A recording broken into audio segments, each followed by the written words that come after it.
Good morning, welcome to Building the Band in the Bedroom. Today we're going to be doing drums. So shortly I've got Scott Hyam, drummer extraordinaire, showing up to record the drums for Ronnie Jones's Why Don't You Stay in my living room. So I've written to the neighbours, I've warned them there's going to be some noise, and I've had no negative feedback so far, so fingers crossed. So I don't have a lot of preamps in the studio, and in fact I've had to borrow microphones. So I've managed to cobble together 4 preamps, so come and have a look at how we're going to do this. Here's my trusty RME Fireface 400 with 2 microphone inputs on the front, and we're using them for our overheads left and right. And we're going to mic up the kick and snare drum using the preamps in my trusty live monitor mixer, my Behringer Xenix, which I'm then feeding into the front outputs of my Fireface. It seems a little cobbled together, but I had a little test of it yesterday and it seems to work really well. So fingers crossed it's going to go really well and we're going to get a great sound. Now the drummer hasn't arrived yet, so let's go and have a look where we're going to be doing the recording. So, welcome to my living room. This is where we're going to be recording the drums, and it's looking the tidiest it has done in weeks. So I've moved out any furniture we didn't need to make plenty of space for Scott's drums. He's going to be setting up down here on the rug. And I think I'm going to have him sit facing this way, giving as much width between the overhead mics and the wall as possible. I've borrowed, luckily, an AKG C414 microphone, in fact a pair, which we're going to use for overheads. We have a D112 for the kick, classic kick drum mic, and an SM57 for the snare. Now that's it, that's all the inputs we've got, that's all the mics we've got, so we can't mic up under the snare and I won't be miking up the toms individually. However, I have got a little trick to get over that which I'll show you later. So come and have a look at the leads. All the cables from the studio are running down here. That's my studio upstairs, and they are carefully labelled up, so I know what is what. This is for the headphones. We have our kick and our snare here. And here we have our overheads. And once the drums are in place, I'll set about connecting this all up. So there's nothing left to do now but have a cup of tea and wait for the drummer to arrive. See you in a minute.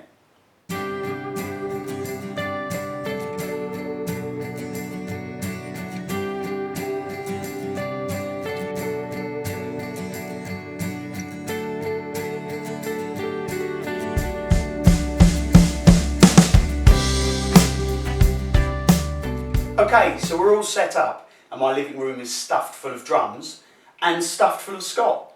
Ladies and gentlemen, Scott Hyam, drummer extraordinaire. Thanks Scott for bringing all your gear down. I'm really looking forward to recording you today. Well, so we've got the whole kit set up here. He maybe hasn't brought as much of it as he would have liked to, but as you can see, the space dictates that we keep it to a minimum. We've only got 4 mics for the session today, so after a little bit of online research, I've decided to go with the Glyn Johns method, which basically involves a pair of overheads positioned not necessarily where you'd expect them to be. One directly over the snare and one just behind the floor tom, and they are perfectly equidistant from the centre of the snare, which I have measured carefully using a length of cable to ensure that they are equal, which they are. The benefit of using this method is that the 2 overheads are not just covering the entire kit, they're actually acting as semi-direct mics. This microphone here is capturing the floor tom and the snare. This one facing down directly onto the snare is also capturing the tom. So although you get a nice stereo balance, you also get quite a direct feel to the recording.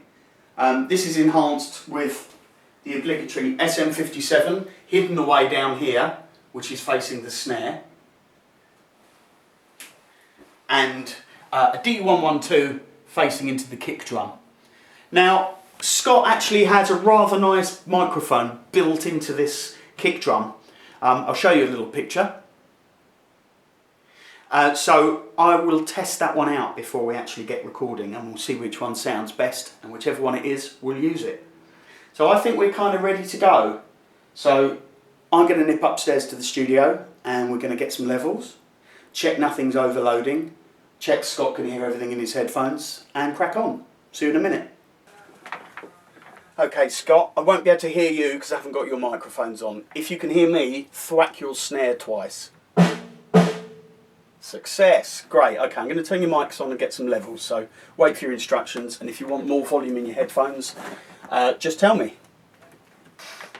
Scott, can you hit your snare, please?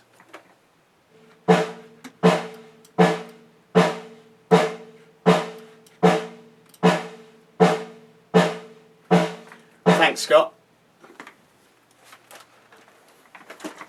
Okay, I'm going to go downstairs to the drum room and engage the pads on the microphones because the signal is way too loud. I'll be back in a second. This duvet, hastily crammed into the loft hatch, actually does a surprising amount of soundproofing. Very good isolation between the room and the studio. Right. Hi, Scott. If you can just play a beat for me, that'd be great.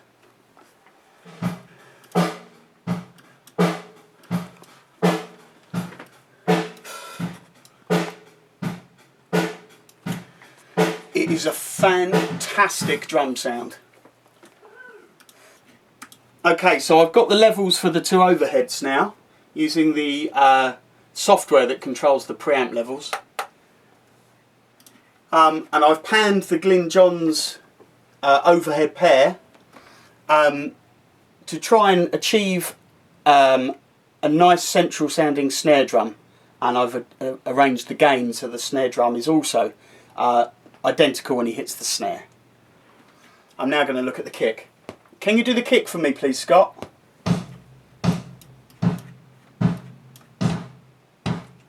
Thank you, Scott. Scott, can you play slowly and moderately on the snare drum for a bit?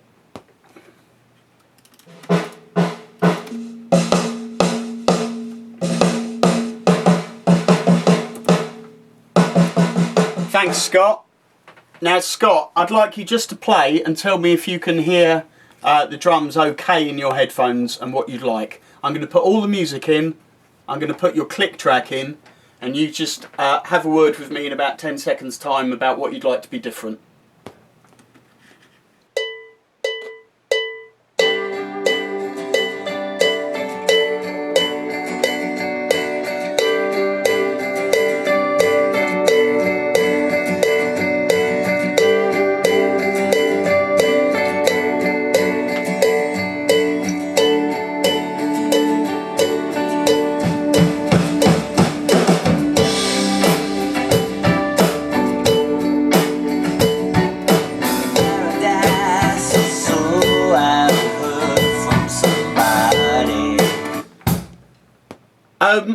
Give me some feedback, Scott.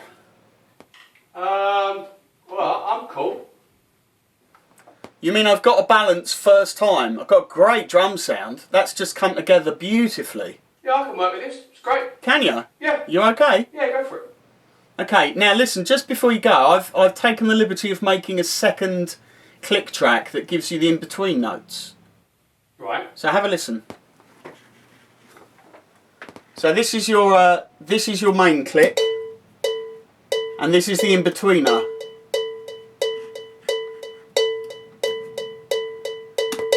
Is that of any use to you at all, or shall I get rid of it? Get rid of that. Okay.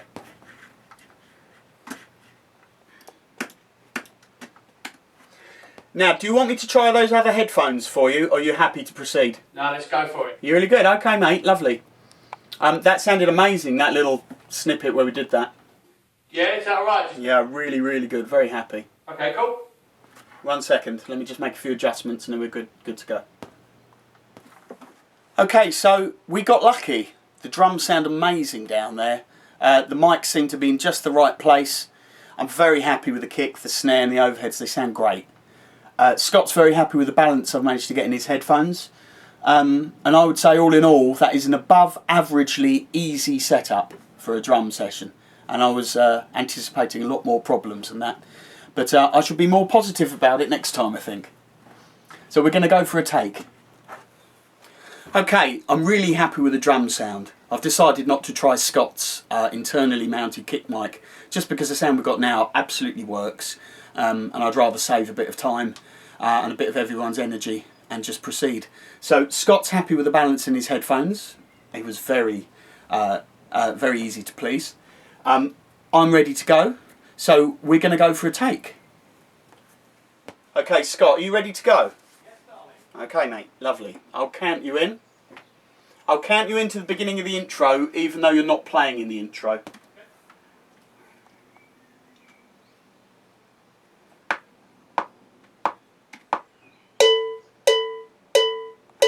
One, two, three, four.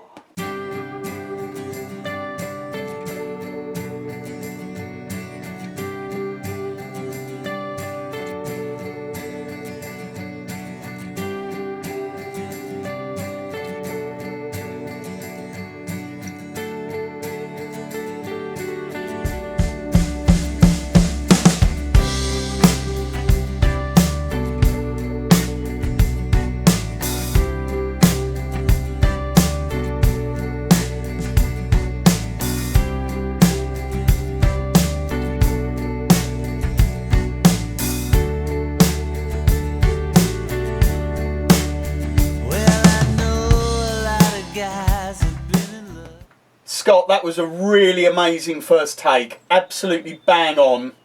And, you know, I'm almost tempted not to do any more takes. However, we're going to, seeing as we're set up.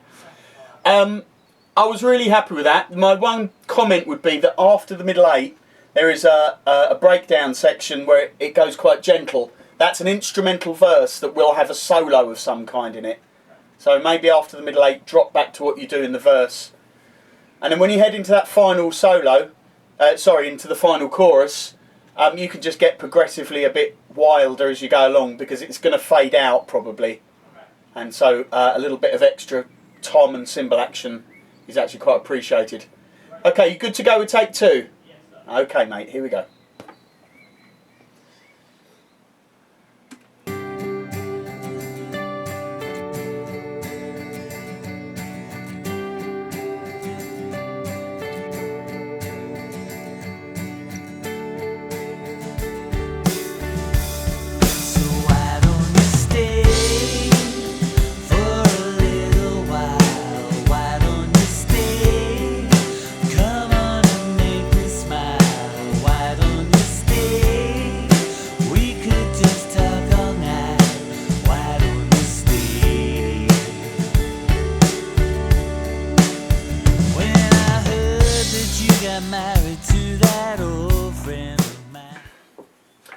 That last take was amazing, Scott. Well done. No notes on that one. I'm really happy with how it's all going. So we're going to do one final last take. Are you good to go? Okay, mate, here we go.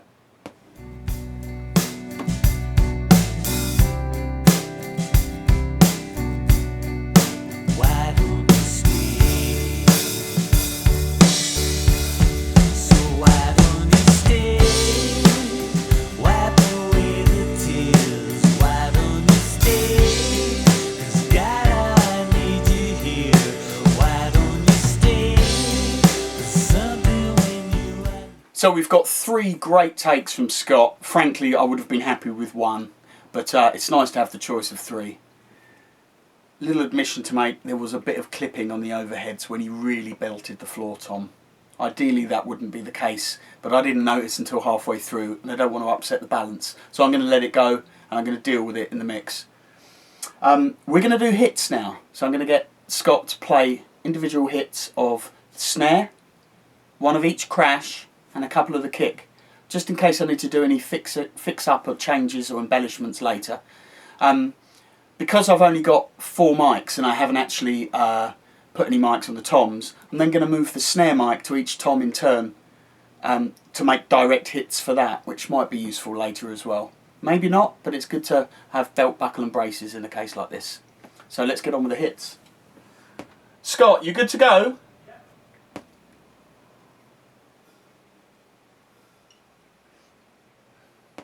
We're recording. If you can do 2 or 3 on the kick first, please.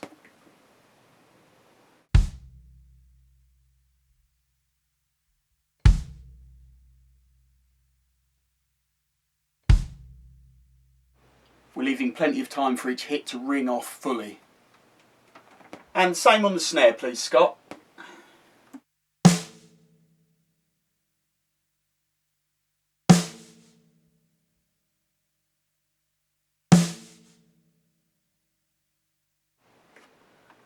And can you do your first crash?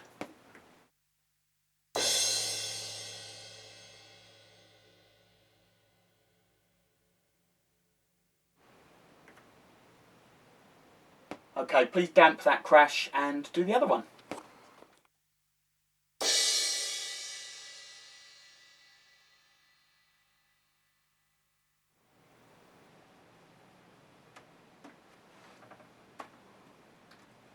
That's great, Scott, thank you. I'm going to come down there and rearrange the mics to capture some direct toms. So give me one moment and I'll be right with you. Okay, so we're going to get some direct hits from Scott's toms here. But because we haven't got a mic directly on them, now we've finished the session, I'm going to use the snare mic, this SM57, down here. Just to get a few hits on each tom in turn that might turn out to be useful if the tom sound needs enhancing later on. I'm hoping that that will be a good place to put it. But we'll soon know when we get back up to the studio. What do you think, Scott? Looks all right? That's good. Okay. And we'll repeat this for the other tom. See you later.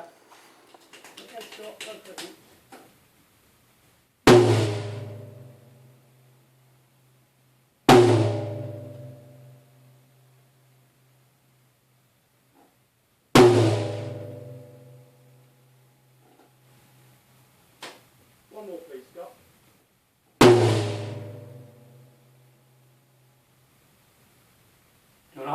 That sounded really, really good. Yeah? Yeah, I'm happy with that. See a secret world, a paradise so I've heard. What do you think, Scott? Fantastic. Happy with that. Success! Okay, so the session's over. I'm really happy with what we've done. I'm going to have a listen to the drum tracks in the studio, go through them, and I'll share that with you in the next video.